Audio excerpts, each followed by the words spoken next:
everybody. Thanks for stopping by. My name's Stephanie. I'm a full-time reseller. Mostly I sell on eBay. I've been selling with them since 1998. I sell on Etsy, Poshmark. I do local sales.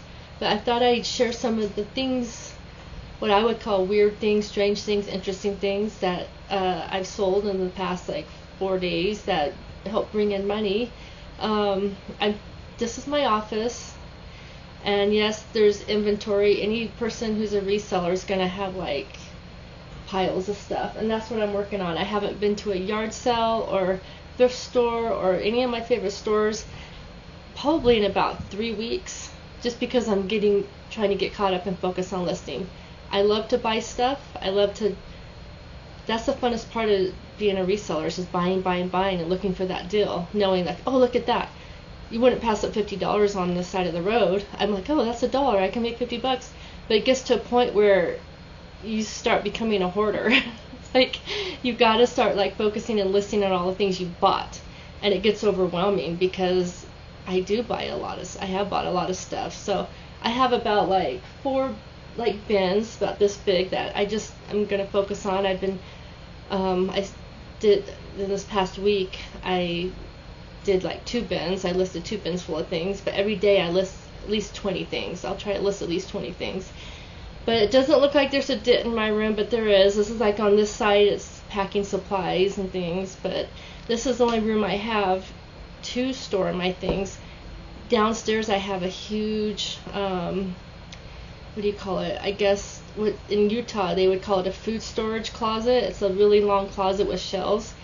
I have a little section where I will store food, but most of it is my boxes filled with items that I number. I have a numbering system, so when something sells, I look up the number, and it's easier. For years and years I didn't do that. I just kind of thought, oh, I'll know where that is. But when you have 4,000 things between all the forms listed, it gets kind of hard. So it took me a good while my mom helped me pull everything out and put the long boxes, store perfectly on the shelves, and then you put them in a baggie with the number, and you put the number on in the auction. But having her help me, it took about a couple weeks to do that, but I'm fully organized now. So I use that room downstairs to store all the things that are listed, plus in my garage for bigger things. So I don't have a garage to park cars. That's just part of owning a business.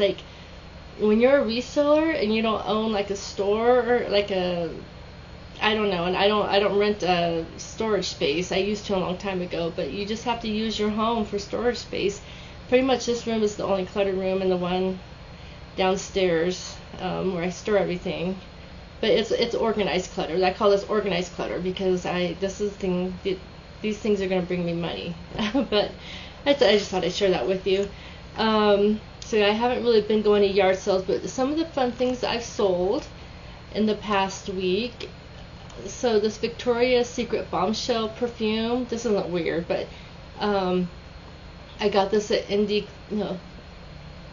got this at a yard sale for $10. So it sold for $28. This vintage Metallica, it is from 1994. It's dated 1994, but it was a grunge shirt. It looked like it had a little bit of fading and some holes, they made it to look distressed.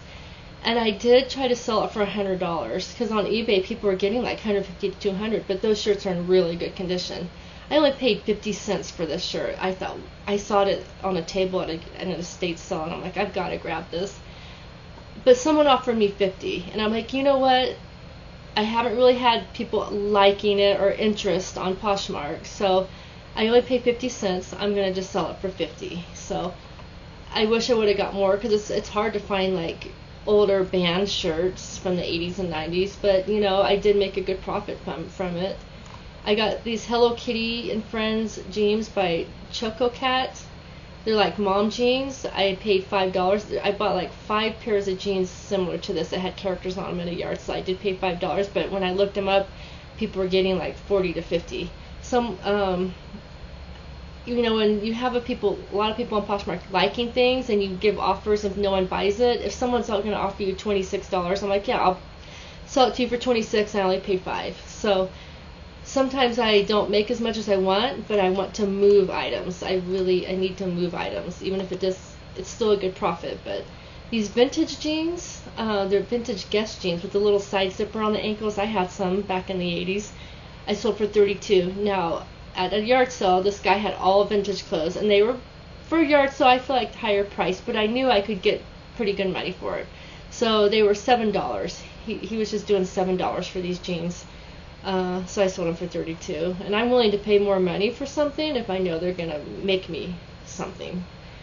These Rockport Walkability Hydro Shield waterproof shoes sold for $32. A local auction I buy things from, I bought a bunch of shoes in lots, like $10 for them, and I got a good price for all of them. So I'm thinking I paid about $5 to $10 for these. There were so many shoes, but considering how much I paid for each lot of the shoes, I didn't pay much. So I'm thinking $5 for these is what I paid. Okay, to Etsy. I don't sell much on Etsy. That's not a place that sells a lot of items. But this Betty Boop 3D wooden art plaque wall hanging, it's vintage, sold for $25. And that was part of a lot in the auction I go to. I'll just I'll say $2.50. That's the starting bid. Just random stuff, and a lot of people don't buy that because it looks like junk to them. But this was in a big lot of stuff, so this probably cost me $0.25 because I got a ton of stuff. A lot of it was Betty Boop, some of it was just like weird decoration, things I don't want to sell or I don't think it's worth selling. I just donated it. I donate it and get a tax deduction. But yeah, this didn't cost me much. I'm glad I sold that. I've had it for about 6 months. On eBay, now if you've watched any of my older videos, you know I sell a lot of Stampin' Up! For a Friend, and I get a good commission. So if you see me scrolling, I don't like to show every Stampin' Up! Set I sell because it gets boring. They sell for pretty good money, but if you see me scrolling, it's because I'm passing up those. I always sell a ton every day. But I just want to show you the interesting things I've sold. This vintage, The Story of You in Navy Blue. It's literally from World War II. It was a really cool book. Another thing I got from my local auction, it was just a lot for $2.50. I usually won't bid high on them. I'm like, if I win it for $2.50, I win it for $2.50. But it came with a bunch of like interesting old books like this. And this was in fair condition. I just listed this 2 days ago, and it sold for $19.99. This ballerina hippo keychain is from Avon from 1993. Was another thing. It was an Avon lot. Sorry, I keep going like this. At the local auction. People don't really like Avon stuff. Sometimes it sells, but they had these really interesting still-in-the-box keychains. So I paid $2.50 for a huge Avon lot of things.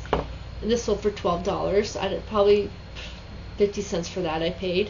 I've sold these before. I've told the story, but if you're new, this Wendy's Kids Meal Felix Cat Vintage new in its package from 1996. Little plush it's a Kids Meal toy. So for $17.99. There's a landfill about 5 minutes from my house, and it has a thrift store outside, and there were these 2 gigantic bins, like tote bins full of Kids Meal toys. And they're like $0.25 a piece, and I'm like, I don't want to go through all these. I said, how much for each bin? And they're like, no, we have to count it out, but they got tired of counting, so like, we'll just do $20 for each bin. So these little Kids Meal toys I've been selling, I sell like crazy, all different types from different places. They probably only did cost me like, I don't know, 10 or 15 cents. They weren't $0.25 because they were jam-packed filled in these huge bins for only $20. Okay, scroll. Okay, this is a fun sell. This vintage bike brand jockstrap. I did a little shorts video a while back when I went to the Goodwill bins. This was in the Goodwill bins. It's still new in its package, but people are getting about $50 to $55 for them. I did a sale, and it went for $40.49. So that's still a good deal. I don't think it cost me more than $1. They charge by the pound, and it's not super heavy. I sold this Dallas Cowboys New Era visor cap. I got this at a yard sale. I don't think I paid more than $2. I'm trying to think because I bought so many hats in the past couple months, and I just listed this not too long ago. But that sold for $19.78. This Curious George puzzle. This one's for $17.99. I got this at my local landfill thrift store for 50 cents. And this Pixar Himlet Caterpillar plush, 13-inch, went for $20.68. I've had that a while. This Entertainment System Goblin Quest men's t-shirt went for $17.99 or $17.98. I got that at a yard sale. I'm pretty sure I paid not more than a couple dollars for that. I remember being at that yard sale and buying it. I can't remember the exact price, but I don't usually pay more than a couple dollars. These little Barbie Skippers baby with the little blanket little figures, I got at a yard sale for 50 cents. I bought a bunch of them. She bought 2 of them, so it came to $19.76. So it's always nice to combine orders like that.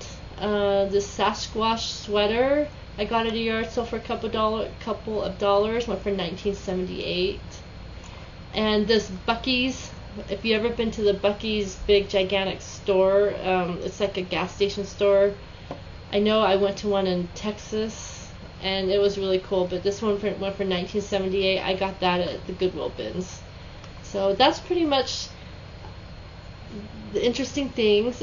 I like to share what I sell, so you guys can keep an eye out for things that you think will make you money that I've sold. And like I always say in every video, I enjoy watching all your videos of what's sold, because there's sometimes I see what you sell I would have passed up, but you're telling me you're making a lot of money from it, so I'm gonna pick it up. So yeah, I've been doing. I did a video a couple of days ago. I'm gonna start selling things on YouTube. Go back and watch it if you're interested. I know this is something for people to trust sellers on YouTube. I've done live auctions before, but I don't really want to do live auctions. I just rather do a video, and if you're interested in the item, I give good prices, free shipping, and I take PayPal and Venmo, and I ship things out every single day. Go back and watch my last video. I'll put it in the description, the link.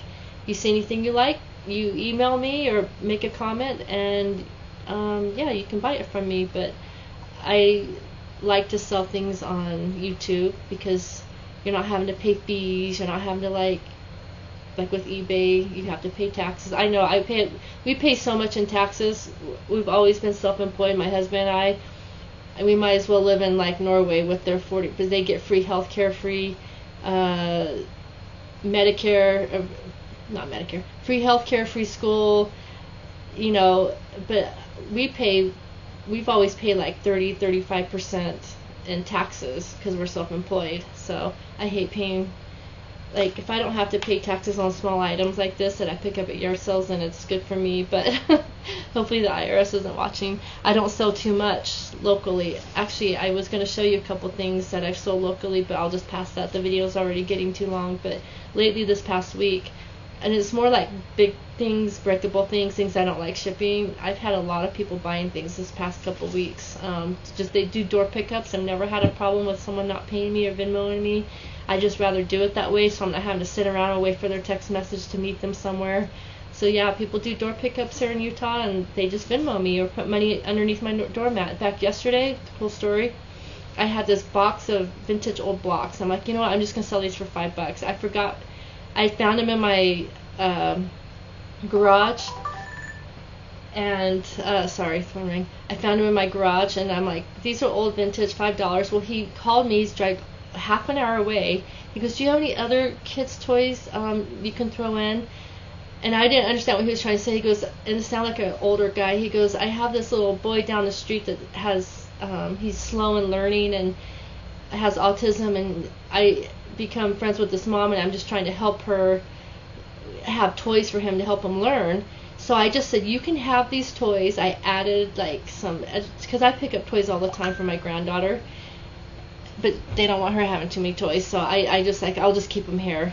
They were the leapfrog with learning your ABCs, electronic toys. I threw in a couple of those. I threw in a book. I said, you can just have them. It's nice that you're doing this for this little boy. And the blocks were only $5. And he goes, thank you so much. Well, I looked underneath the doormat, and he left me $30. And I'm like, oh, you didn't have to do that. You didn't. He goes, no, that was so nice of you. I don't like going out shopping. I don't like having to look for things. And you giving me these things out of the goodness of your heart made me feel happy, so I want to just repay you. He goes, I'm sure I didn't give you enough. I'm like, yeah, you did. But so that made me happy.